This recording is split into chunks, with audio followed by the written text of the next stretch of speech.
Welcome to World Watch Updates. Please subscribe and hit the bell icon for more breaking updates. On January 19, 2026, a date that will be remembered for years to come, the United States Supreme Court issued a decision that would send ripples through every corner of the nation. In a landmark ruling, the highest court in the land delivered a seismic blow to executive authority, fundamentally altering the balance of power between the branches of government. The justices overturned the tariffs that had defined former President Trump's trade policy, dismantling a system that had shaped America's economic relationships for nearly a decade. The decision sent shockwaves through global financial markets. Investors scrambled to make sense of the new reality, and the news tickers flashed red as stock prices tumbled in the immediate aftermath. The ruling called into question the very limits of presidential power, igniting fierce debate among legal scholars and political leaders alike. From factory floors in the Midwest to bustling trading desks in New York and beyond, the news ignited a firestorm of debate and speculation about America's economic future.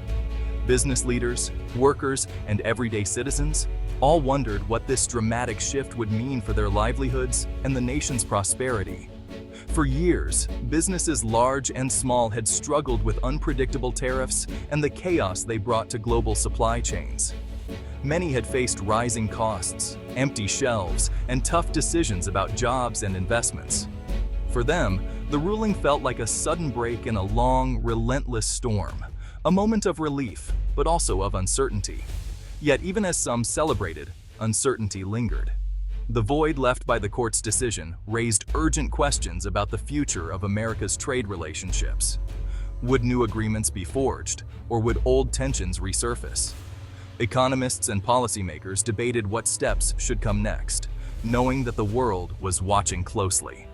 Supporters of the tariffs had long argued they were essential to protect American jobs and industries from unfair foreign competition.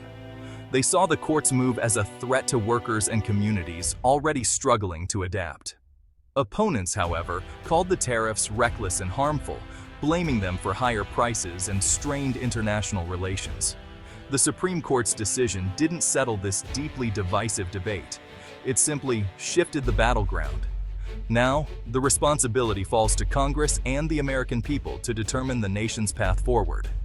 Lawmakers face mounting pressure to craft new trade policies, while citizens across the country watch anxiously, aware that the stakes have never been higher. As the dust settles and the nation takes stock, one thing is clear: America stands at the threshold of a new chapter. The future of its economy, its democracy, and its role in the world hangs in the balance, waiting to be shaped by the choices made in the days and years ahead. The legal battle centered on whether the president could unilaterally impose tariffs using national security emergency powers under the IEEPA, a law meant for genuine foreign threats. Plaintiffs argued this bypassed Congress's constitutional authority over trade, while the administration claimed global competition justified executive action. The Supreme Court had to decide if the modern presidency's expanding power had finally crossed a constitutional line. The founders gave Congress, not the president, the power to levy taxes and tariffs, ensuring economic decisions were made by those accountable to the people. This system of checks and balances was designed to prevent arbitrary rule and protect against tyranny. Recent use of emergency powers to bypass Congress challenged this vision, concentrating economic power in the executive branch. The Trump tariffs marked an unprecedented shift, creating unpredictability for businesses and undermining long-term planning. The Supreme Court's ruling reaffirms Congress's constitutional role and limits presidential overreach. Economic democracy, where trade decisions are made openly and with accountability, remains vital to the republic.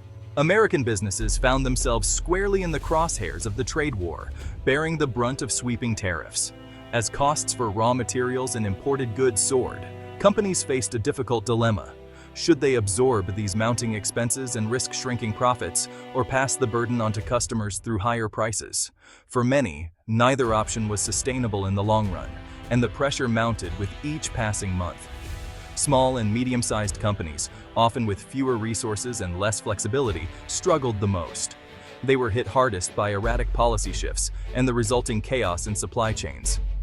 Many found themselves unable to keep up with the rapid changes, leading to closures, layoffs, and empty shelves. The uncertainty made it nearly impossible to plan for the future, leaving business owners anxious and communities at risk. This climate of unpredictability stifled investment and hiring across industries.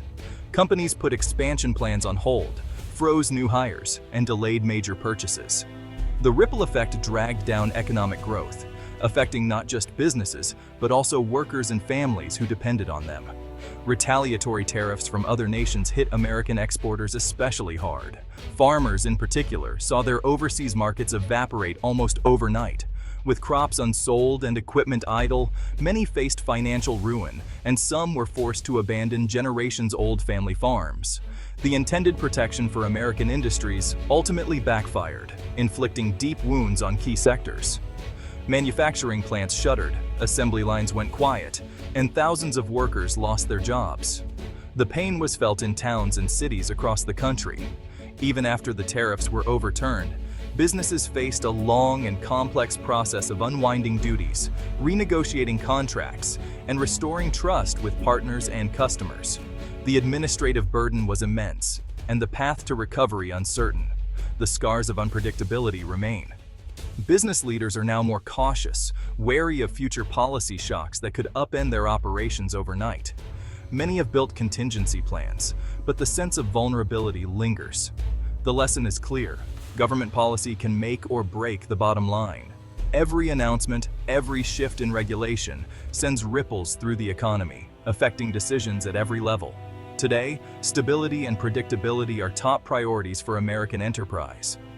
Businesses are calling for clear, consistent policies that allow them to plan, invest, and grow with confidence, hoping to avoid the turmoil of the past and build a more resilient future. The Supreme Court's decision sent shockwaves across the globe, capturing the attention of world leaders and international media alike. In Europe, leaders expressed a cautious sense of relief, acknowledging the ruling as a positive step, but their optimism was tempered by memories of recent instability. Many officials emphasized the need for vigilance, wary that the underlying issues could resurface at any moment. Years of escalating tariff threats and economic coercion had already left deep scars on global alliances. Countries that once relied on stable U.S. trade policy found themselves scrambling to adapt, seeking out new partners and forging alternative trade routes. The uncertainty forced governments and businesses to rethink their strategies, accelerating a shift toward regional cooperation and self-reliance. Recent agreements, such as the landmark Canada-China trade deal and the U.S.-Taiwan Pact, highlight the emergence of a more complex, multipolar trade landscape. These deals are not just about economics, they signal a broader realignment of global influence, as countries hedge their bets and diversify their alliances. America's unpredictability in recent years has damaged its reputation as a reliable partner.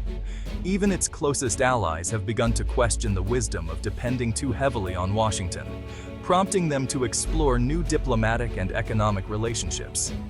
While the Supreme Court's ruling may restore some faith in the resilience of U.S. checks and balances, the world's trust has been deeply shaken. International headlines reflect both hope and skepticism as leaders wonder whether this marks a true turning point or just a temporary reprieve. The era of unquestioned American leadership in global trade is now a thing of the past. The U.S. finds itself in a diminished role, no longer the automatic center of gravity for international economic policy. In response, nations are increasingly turning to regional and bilateral agreements, weaving a patchwork of new alliances that fragment the once unified global economy. These deals reflect a pragmatic approach, as countries prioritize stability and mutual benefit over old loyalties. Overturning the tariffs may help to mend some diplomatic fences, but the process of strategic realignment is already well underway.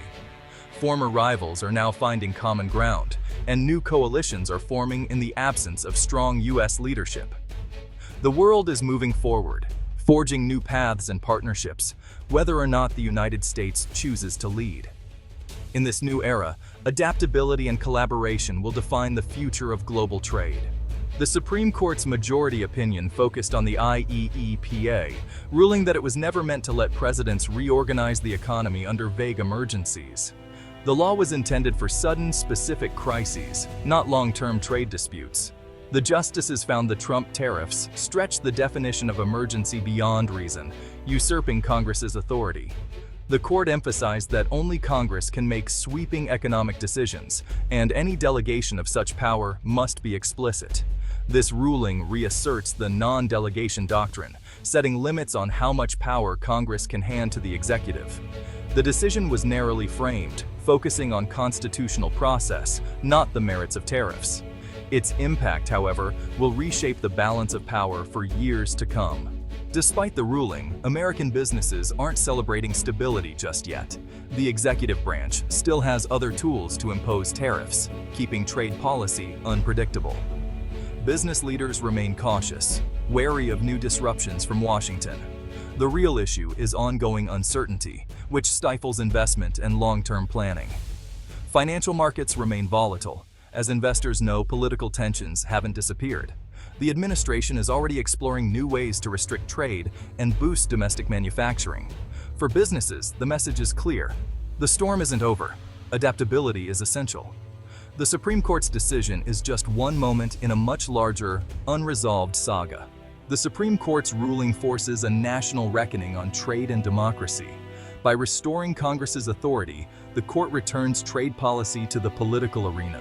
The challenge: can a divided Congress craft a coherent strategy in a complex world?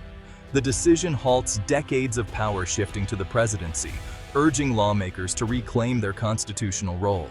America's global standing now depends on rebuilding trust and engaging in stable, rules-based diplomacy. The ruling clarifies the law, but leaves political and economic questions unresolved. The next chapter will be written by Congress, business leaders, and the American people. Amid uncertainty, there's an opportunity to redefine America's approach to trade and democracy.